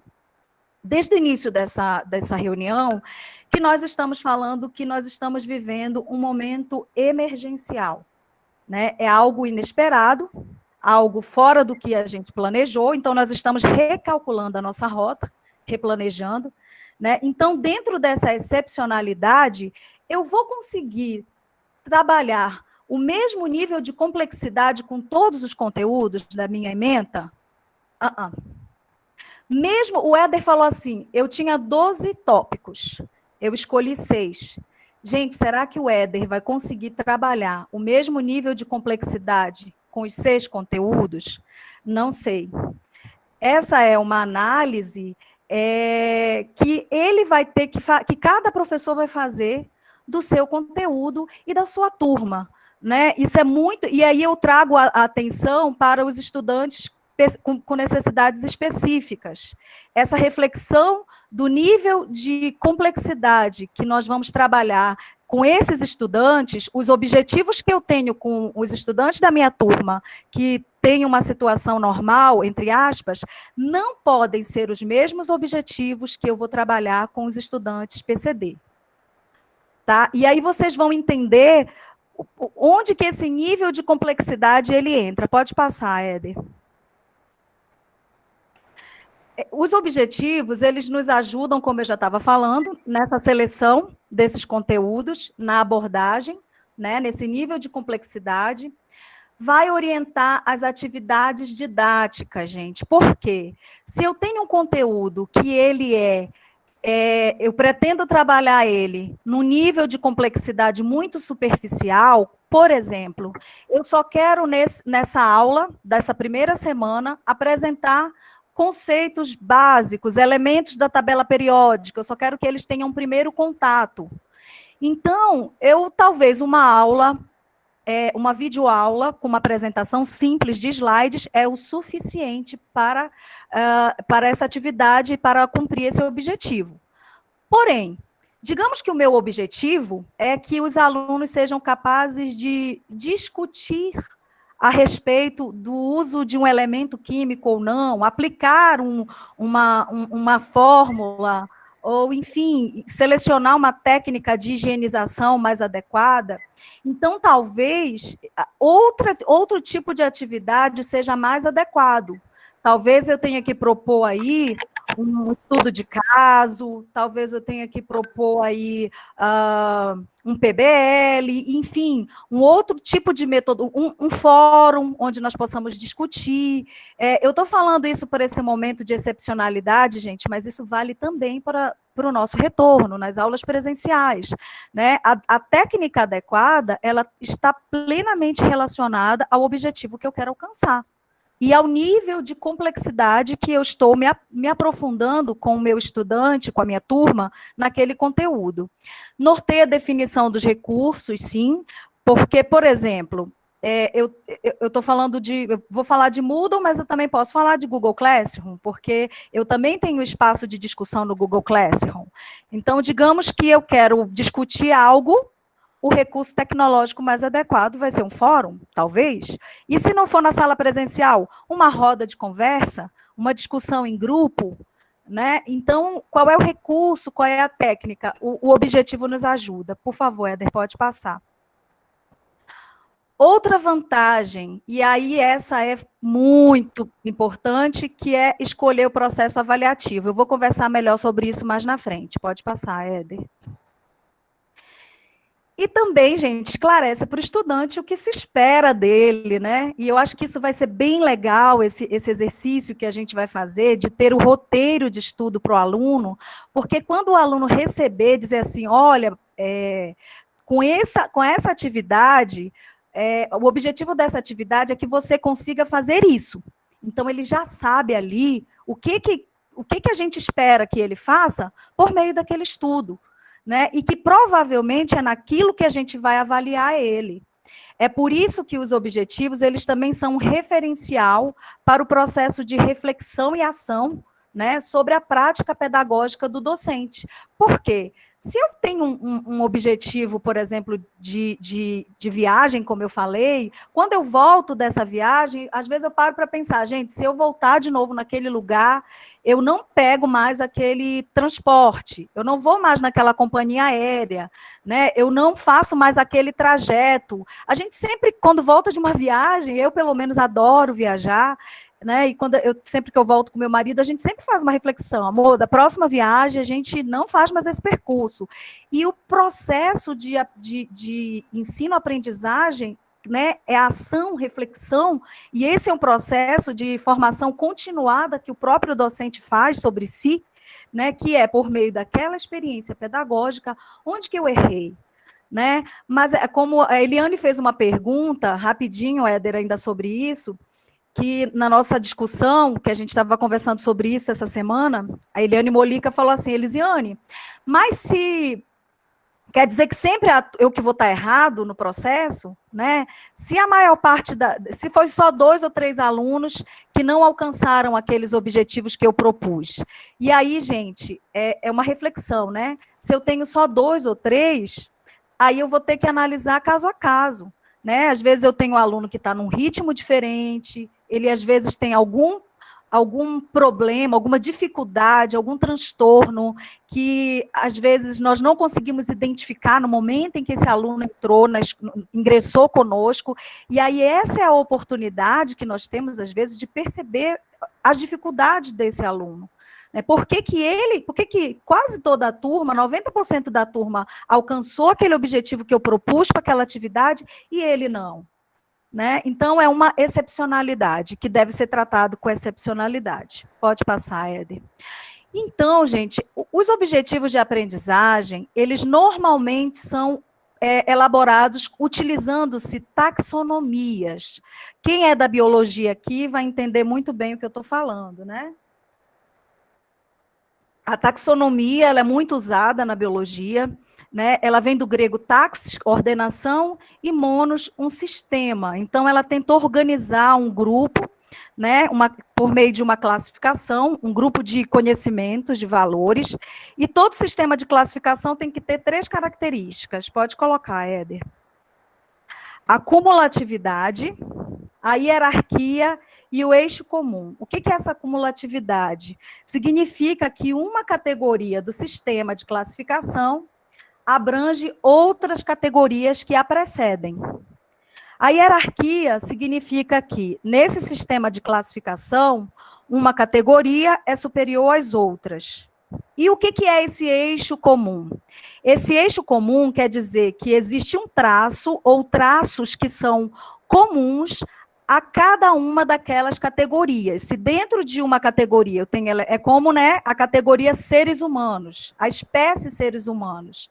Dentro da espécie seres humanos, nós temos características comuns, né? São mamíferos, né, bípedes, enfim. Então, para cada grupo de categorias, nós temos ali características comuns. E aí, quando a gente vai para a aprendizagem humana, a taxonomia dos objetivos educacionais, ela traz aí uma classificação justamente dos domínios da aprendizagem humana. E aí, a gente trabalha na educação, normalmente, tá? Isso é uma perspectiva, tá, gente? Existem outras, né? Nós trabalhamos, essa perspectiva que eu trago para vocês, é o domínio cognitivo, o domínio afetivo e o domínio psicomotor. Por favor, Éder, pode passar. O domínio cognitivo, que, obviamente, né, diz respeito aos conteúdos conceituais. É o tão famoso aprender a conhecer, né? E são aqueles conteúdos que nós trabalhamos normalmente com os nossos alunos, né? Que a gente dá muita ênfase aos conteúdos. Mas também existe o domínio dos conteúdos atitudinais, do afetivo, que é aquele aprender a ser e a conviver. Só uma reflexão sobre isso, gente. Eu vi uma pesquisa há um tempo atrás, de uma revista, acho que foi a Exame, que fala que muitos dos nossos profissionais, tanto na educação profissional quanto nas universidades, as nossas instituições no Brasil trabalham muito a questão dos conteúdos conceituais, trabalha muito o domínio cognitivo, né? E hoje a BNCC, ela traz muito forte, né, essa mudança, né, nas escolas, nas instituições escolares, de que nós precisamos também trabalhar a questão dos conteúdos atitudinais, né, do afetivo. Então, é uma reflexão que eu trago, e o que é importante dizer, gente, que as 3 bolinhas aí estão de forma de interseção. É porque eu não trabalho as coisas de uma maneira isolada, tá? Quando eu trabalho o cognitivo, a gente tem o currículo oculto, que a gente chama, né, na pedagogia. O que é esse currículo oculto? O professor, ele sempre ensina algo atitudinal para o aluno. E nós somos modelos para os nossos estudantes, né?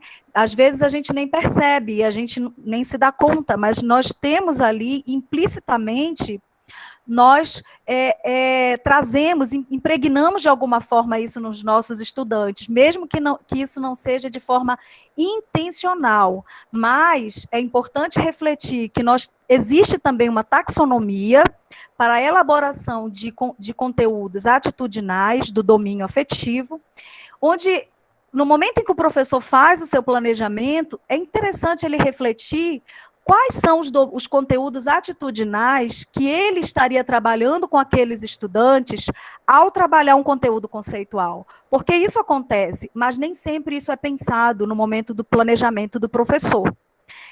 Bom, os conteúdos do domínio psicomotor dizem respeito aos conteúdos procedimentais, é o aprender a fazer. E, por fim, também, gente, nós temos os conteúdos metacognitivos, que englobam tudo isso, que é o tão famoso aprender a aprender. Esse aqui é que normalmente a gente não ensina mesmo na escola tradicional, os nossos estudantes, né? E que eu, por exemplo, eu fico muito feliz, eu sei que o Colegiado de Alimentos do MI está trabalhando com PBL, e eu percebo que quando a gente utiliza metodologias ativas, né, nós conseguimos trabalhar de uma maneira muito mais forte todos esses domínios da aprendizagem humana. Eu consigo gerar uma interseção maior em tudo isso. Eu não trabalho as coisas de uma forma isolada, né? Então, esse aluno, quando ele vai para um laboratório de alimentos, quando ele percebe ali uma atividade prática do que ele está fazendo, que ele manipula um alimento e aquele alimento está numa situação X, Y ou Z, ele faz uma associação ao cognitivo, aquela experiência que ele teve lá num trabalho em grupo que ele fez. Então, só para a gente pensar que a aprendizagem humana ela tem que ser trabalhada em todos esses domínios e que um domínio não pode ser trabalhado de forma separada do outro. Bom, existem várias taxonomias, tá, gente, para explicar isso tudo que eu falei aí, esses 3 domínios. Nós escolhemos a taxonomia de Bloom et al., porque ele não trabalhou sozinho, foi um grupo de pesquisadores. Essa taxonomia ela surgiu em 1956, que ela surgiu, na verdade, como uma finalidade de estabelecer parâmetros de avaliação de qualidade no sistema de ensino nos Estados Unidos. Por volta de 1948, o governo norte-americano, o MEC, o Ministério da Educação lá dos Estados Unidos, se deu conta que precisava estabelecer critérios concretos, parâmetros concretos para realizar a avaliação. Só um momento, perdão, gente. Só colocar meu celular no silencioso. Eles perceberam que eles precisavam estabelecer critérios precisos para avaliar o sistema de ensino. Então, a Associação Norte-Americana de Psicologia convidou Bloom, que era um pesquisador famoso, né, e que muito conhecido nos Estados Unidos, e convidou Bloom para fazer essa taxonomia. Então, a taxonomia, gente, ela surgiu de uma necessidade de avaliação. E eu acho que é por isso que, por muitos anos, ela foi demonizada nas universidades públicas brasileiras, principalmente nas universidades públicas. Ela ficou relegada por muito tempo e associada a um modelo tecnicista de avaliação, né? Mas, em 2001, existe uma fundação nos Estados Unidos, uma organização não governamental, sem fins lucrativos, e eles estabeleceram uma pesquisa trazendo um foco mais metodológico para a taxonomia. Pode passar, Éder. E aí eles apresentam uma taxonomia revisada, que é a que nós vamos falar já hoje. Pode passar. Onde ela traz 6 níveis. Ok, Éder, até aí. Ela traz 6 níveis do conhecimento. Eu quero deixar aqui para vocês que nós só vamos trabalhar hoje com o domínio cognitivo. Existe a taxonomia do domínio afetivo e também existe a taxonomia do domínio psicomotor. Mas nós não teríamos tempo de trabalhar, o Ederson me deu 30 minutos para apresentar para vocês, né? Então teria que ter mais um outro momento para a gente trabalhar com as outras taxonomias, mas hoje nós vamos falar principalmente do cognitivo, porque... né, eu acho que é o que a gente mais utiliza, e nesse momento de excepcionalidade, eu acho que a gente precisa se ater naquilo que é essencial. Tá bom? Éder, você pode passar?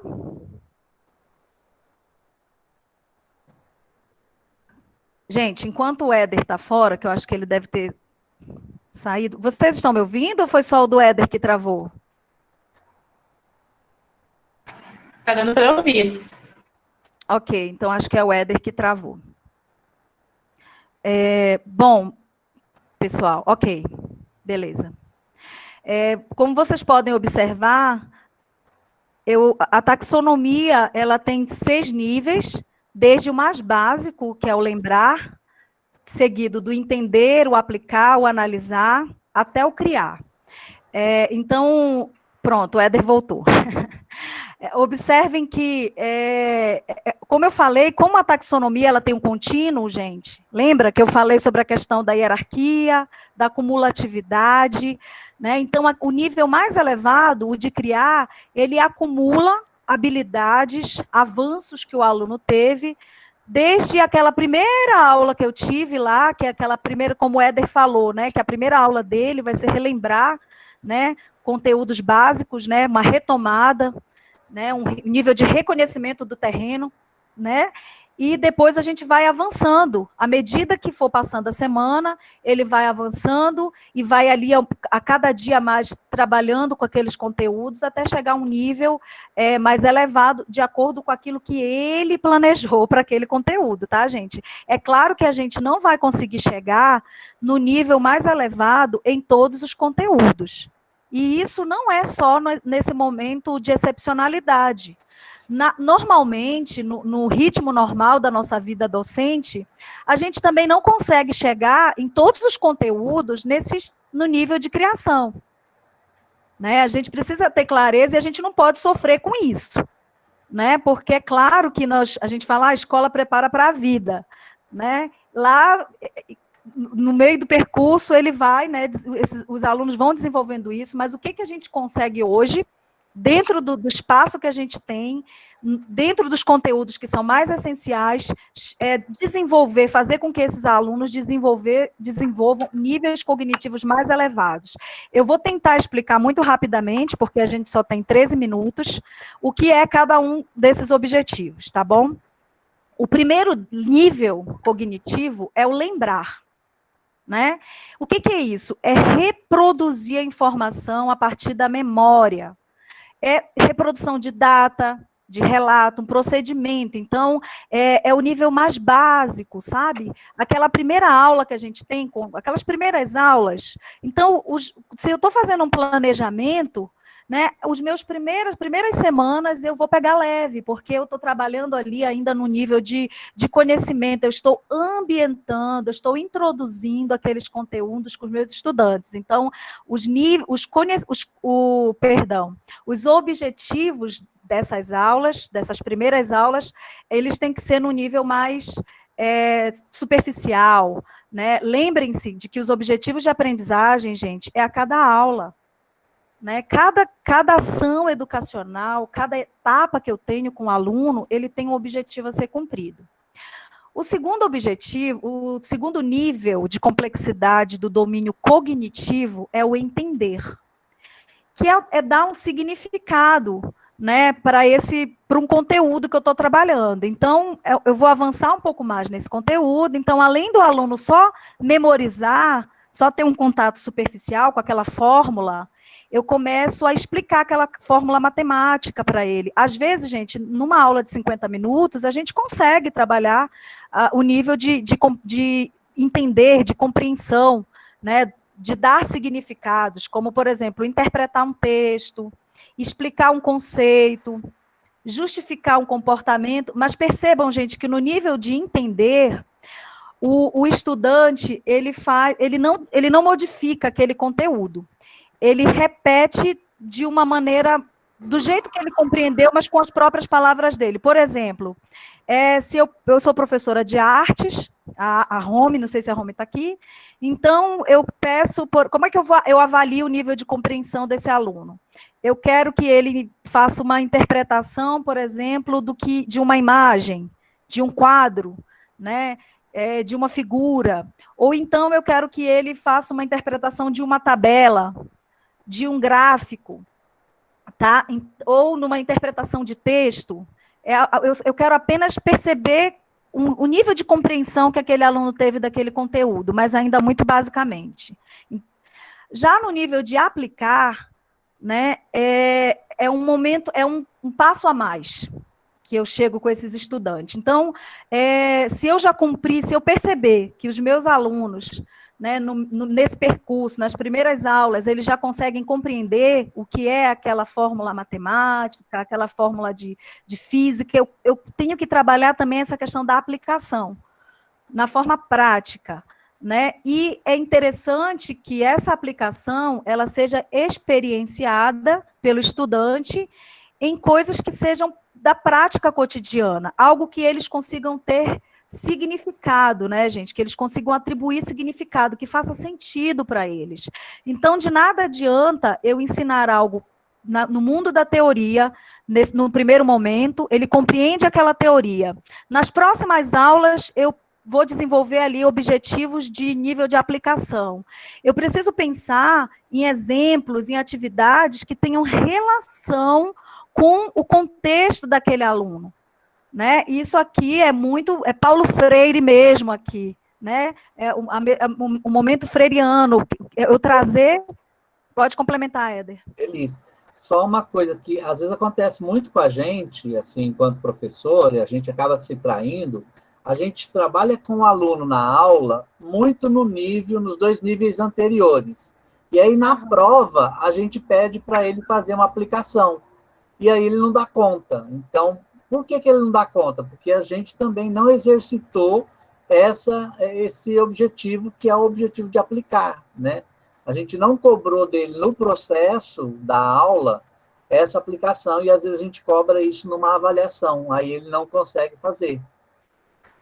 Às vezes a gente não cobrou, Éder, e às vezes será que a metodologia, a técnica que eu usei, ela foi a mais adequada para eu abordar aquele conteúdo a ponto do meu aluno conseguir desenvolver essa habilidade, esse objetivo, né? Por isso que eu falo que o objetivo ele vai nortear tudo, a escolha da técnica, a escolha da atividade, e depois ele vai ser um referencial de reflexão para o professor. Pode passar, Éder. Obrigada. Gente, eu tô falando rápido porque eu tenho pouco tempo, mas se quiserem interromper, tá? Fiquem à vontade. O quarto nível da taxonomia revisada, analisar. É um nível bem mais elevado, gente, e que, na maioria das vezes, eu percebo que muitos dos nossos alunos, eles não conseguem interpretar, né? Eles não conseguem analisar. Analisar é você destrinchar aquele conteúdo em partes, né? E você também saber relacionar aquelas partes. Então, por exemplo, digamos que eu tenha ali, eu vou dar uma aula hoje de marketing, e eu apresento um card de uma propaganda. E ali, naquela aula, de uma forma muito prática, eu começo a fazer uma atividade junto com os meus alunos a dizer, gente, qual é o apelo político dessa propaganda? Qual é o apelo... Qual foi a técnica utilizada aqui? Por que usaram essa fonte e não essa? O que essa imagem representa? Né? Então, nós estamos analisando ali, eu estou trabalhando com os meus alunos a capacidade analítica deles. Eu estou dando um exemplo mais na área das humanas, mas isso também é possível, óbvio, em qualquer outra área, né, de exatas também. Então, esse processo de analisar é quando eu trabalho com esses estudantes diversas perspectivas de um mesmo conteúdo. Por exemplo, a Andresa, que dá aula de águas, poluição de águas, né, rios, afluentes, enfim. Vamos trabalhar a composição química da água, tá? Mas aí existem outras dimensões da água. Existe a concepção política, né, da água, existe a concepção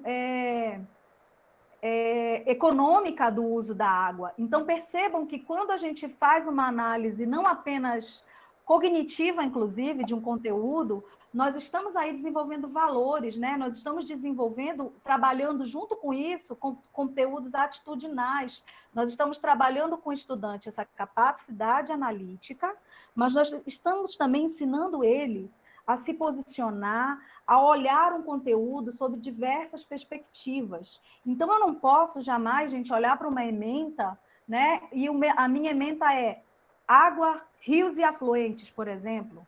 Sandro, né, que está aí também. Existem várias perspectivas. Qual é a perspectiva biológica? Enfim, sobre isso. Então, essa capacidade analítica, ela é um pouco mais além disso. Por favor, Éder. Temos também a avaliação, né? O nível de avaliar. Gente, quando a gente trabalha avaliar no conteúdo, é um nível de abordagem muito mais aprofundada que eu tenho que fazer. Por isso que eu falei para vocês no início da aula, né, em que a gente precisa pensar em que nível de complexidade e de aprofundamento nós trabalharemos com os nossos estudantes em cada conteúdo, né? O nível de avaliação, eu preciso trabalhar com o meu estudante a capacidade dele confrontar dados, confrontar informações para tomar decisões. A metodologia de estudo de caso, a metodologia de PBL, ela trabalha muito a capacidade, todos esses níveis que eu já falei, né? E trabalha principalmente a capacidade de avaliação dos estudantes, né? Porque eles precisam ali tomar decisões, selecionar padrões, né? Então é um nível cognitivo bem mais elevado. E por fim, nós temos o nível da criação, né? Que é quando a gente fala de criação, gente, é algo novo de verdade, algo inovador, né? Então, se o aluno, por exemplo, no PBL, ele está trazendo uma solução para um determinado caso, uma situação, problema, mas aquela solução que ele está trazendo, ela não é uma solução nova, né? Ele não criou, ele analisou, ele propôs, né? Mas a criação, ela vem de algo que tenha autenticidade, né? Mas, por exemplo, ele escreve um artigo, por exemplo, ele elabora um protótipo, ele produz uma solução, algo novo, tá? Só para deixar claro, gente, que criar não é resumir, tá? Porque na taxonomia anterior, a criação ela era tida como síntese. Então, as pessoas confundiam muito a síntese como, por exemplo, eu passo uma atividade para o aluno, eu vou pedir para ele resumir. Resumir é nível de compreensão. Ele está dizendo com as próprias palavras, só que de uma forma mais simples, aquele texto de 10 páginas que ele leu em uma página. Tá? Isso não é criação. É interpretação, é compreensão. Tá? A criação é o nível mais elevado e que é tão necessário hoje no meio profissional e que nós percebemos que muitos das pessoas têm essa dificuldade porque não foi trabalhado na escola, nas universidades, o nível de criação. Ok, Éder. Bom, agora vamos aprender como elaborar esse objetivo. Não que vocês não saibam, tá, gente? Mas é que existe uma técnica que eu acho que nem todo mundo conhece, né? E a primeira coisa a ser feita é o verbo.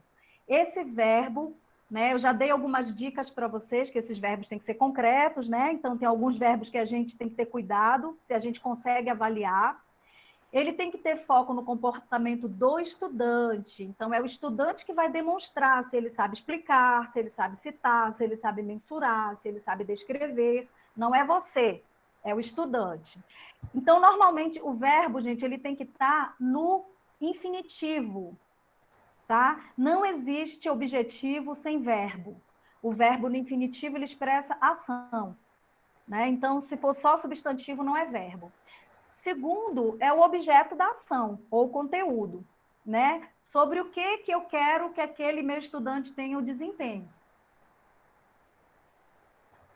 Qual é o conteúdo que eu vou trabalhar e o que eu quero que o meu estudante, que o meu aluno saiba sobre aquele conteúdo. O terceiro é o critério. O que é o critério, gente? É o rendimento mínimo esperado para aquele objetivo. Eu vou dar um exemplo para vocês. Digamos que eu estou dando uma aula de primeiros socorros.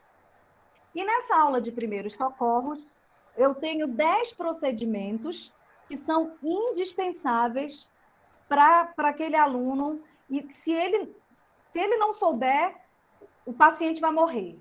Não, digamos que são 10, mas ele tem que saber no mínimo 7. Tá? 7 ou 8. Se ele sabe 7, se ele sabe menos que 7, o paciente vai morrer. Então, o meu rendimento mínimo, no momento que eu vou avaliar esse estudante, é que ele saiba aqueles 7 procedimentos.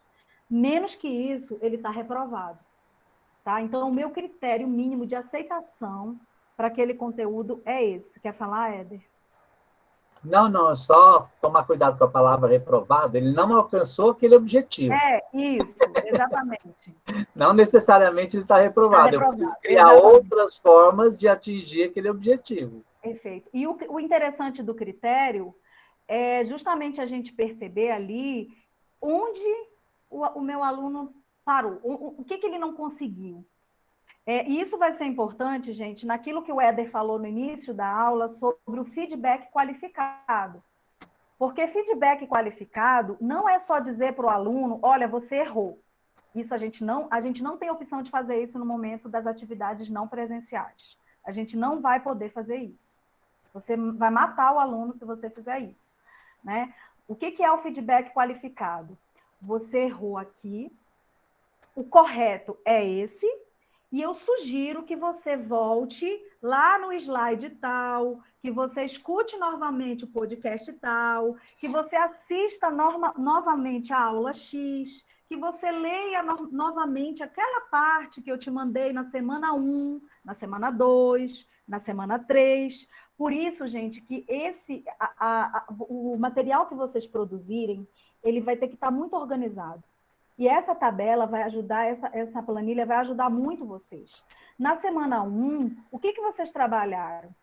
Né? Quando a gente faz uma avaliação e aquele aluno não atingiu o critério mínimo que eu esperava para ele naquele conteúdo, eu consigo trabalhar na perspectiva não da avaliação da aprendizagem, mas da avaliação para a aprendizagem.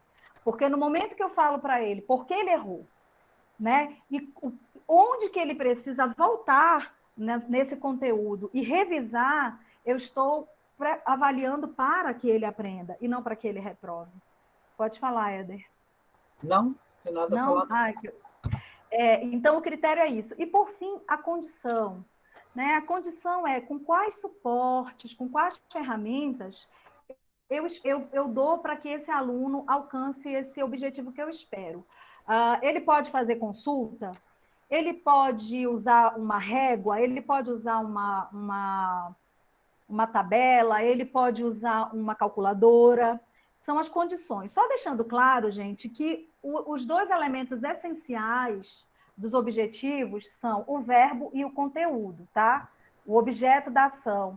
Vocês não são obrigados a usar os outros elementos da técnica, o critério e a condição. Porém, eu acho que até o critério nos ajuda muito no momento da avaliação, tá? Pode passar, inclusive, Éder, porque aí esses 2, ele tem um foco maior na avaliação, tá? Porque aí eu vou, lá no momento que eu for fazer um item de teste ou uma atividade avaliativa, eu consigo mensurar e dar ali um valor, ou fazer uma análise mais justa, né? Porque eu já tenho um critério ali estabelecido para mim mesmo, que é aceitável. Eu trouxe um exemplo, a galera da química não me mata se o meu exemplo estiver errado, tá, gente? Eu nem sei quantos elementos tem na família do nitrogênio, então, Nisamara, Elvis, não me matem, tá? Eu trouxe esse exemplo só para ilustrar para vocês cada um desses elementos que eu acabei de falar. Então, por exemplo, de posse de uma tabela periódica, citar pelo menos 3 elementos da família do nitrogênio, né? Então, citar é um nível cognitivo muito básico.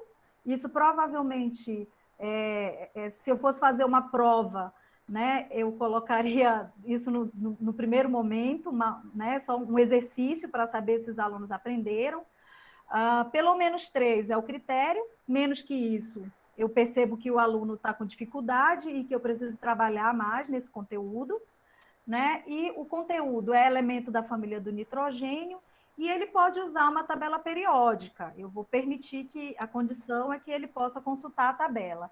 Então, percebam, gente, que a importância do critério, né? Se eu já tenho esse critério mínimo aceitável sobre aquele conteúdo com bastante clareza para mim, e naquela avaliação, naquela atividade, que não precisa ser uma prova, né? É um trabalho que eu passo ali, e quando eu olho a atividade daquele aluno, que eu percebo que ele não desenvolveu aquela condição mínima, eu já sei onde eu preciso trabalhar com ele. Tá? Ok, Éder. E aí, para ajudar vocês, esse material vai estar disponibilizado no Moodle, depois eu vou falar um pouquinho mais sobre isso. Eu já elenquei aí para vocês uma quantidade razoável de verbos possíveis, de acordo com o nível. Pode passar. E eu acho que faltou aí, gente. Depois eu complemento. Pulou um slide aqui, Elis. Depois eu olho lá. A gente complementa. Tá, eu vou corrigir. 3 e 4. Pode passar, Éder. Então, gente, essa parte de... Pode voltar um pouquinho. Essa parte de objetivos, eu tentei fazer de uma forma bem rápida, mas nós achamos importante vocês compreenderem essa questão dos objetivos para que possa ajudá-los nesse momento de escolher aquilo que é essencial e em que nível a gente se aprofundar naquilo que é essencial. Nós criamos uma sala no NEAD para compartilhar esses materiais das formações. A formação de hoje já está lá no NEAD. Nós pretendemos colocar documentos complementares. Nós convidamos aos professores que tenham... que eu sei que tem professor que está acompanhando muita coisa, está cheio de live, de material, de conteúdo que está rolando aí, né, gente? Tanta coisa. Se vocês quiserem mandar para a CDPD conteúdos que vocês acham que é interessante compartilhar com os colegas, mandem para a gente, para o Éder, para mim, e nós vamos colocar lá na sala do NEAD. Éder, você quer entrar lá na sala e mostrar para a gente? Eu vou colocar aqui para vocês... Você tem como entrar, Elis? Sim, aí eu mas... saio da apresentação e você entra. Tá. Mas eu acho que nem é importante. É importante colocar o link, tá? E a senha, porque é autoinscrição. E a senha da autoinscrição é essa aqui, ó. Você está colocando no chat. No chat. ANP@2020, tá, pessoal? Mas nós vamos mandar depois um e-mail, né, Éder? Para quem não estava aqui, inclusive, para poder acessar. Bom, gente, e só finalizando, né? Mais importante que a gente avançar é a gente não retroceder nesse momento. Então, só deixar esse recadinho. É isso, Éder. Obrigada. Gente, a gente já estourou no tempo. Eu queria passar para a Patrícia, para ela fazer o fechamento aí. Ok, Patrícia? Vamos só abrir aqui e ver se alguém tem uma pergunta, né? Acho que a gente extrapola um pouquinho, mas às vezes tem alguém querendo participar aí, fazer uma pergunta para o Éder, para a Elis.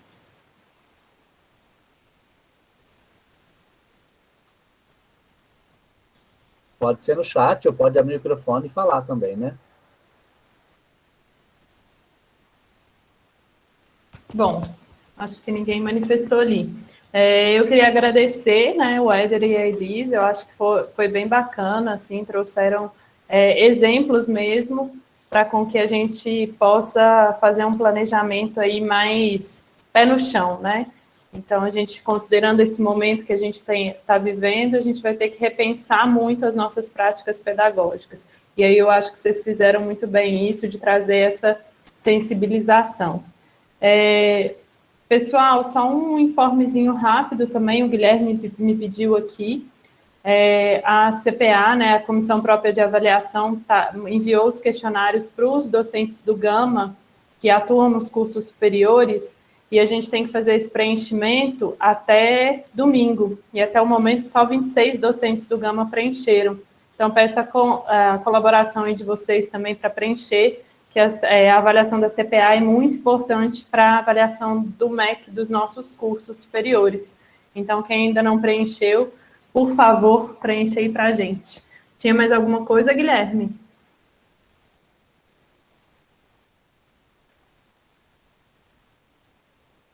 É isso mesmo, beleza.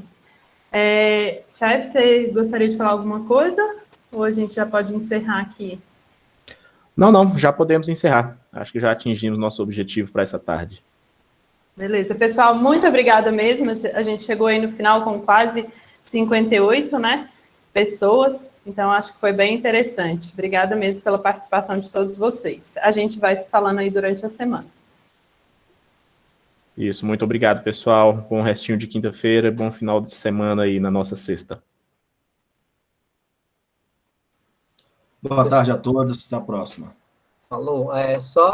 Falando, estamos à disposição, sim, na CDPD, né? Tem a Elisiane, a Mércia, a Ana Lúcia, eu, e a gente fica tentando aí acompanhar os cursos, mas a gente acaba se dividindo. Mas fiquem à vontade para dar sugestões, para colocar problemas lá para a gente ajudar a resolver juntos. Estamos aprendendo juntos, tá bom? Muito obrigado a todos. Elis e Éder, muito bom, viu? Oi. Obrigada. Oi, Eliane. É. Tchau, Eliane. Valeu, Eliane. Obrigado.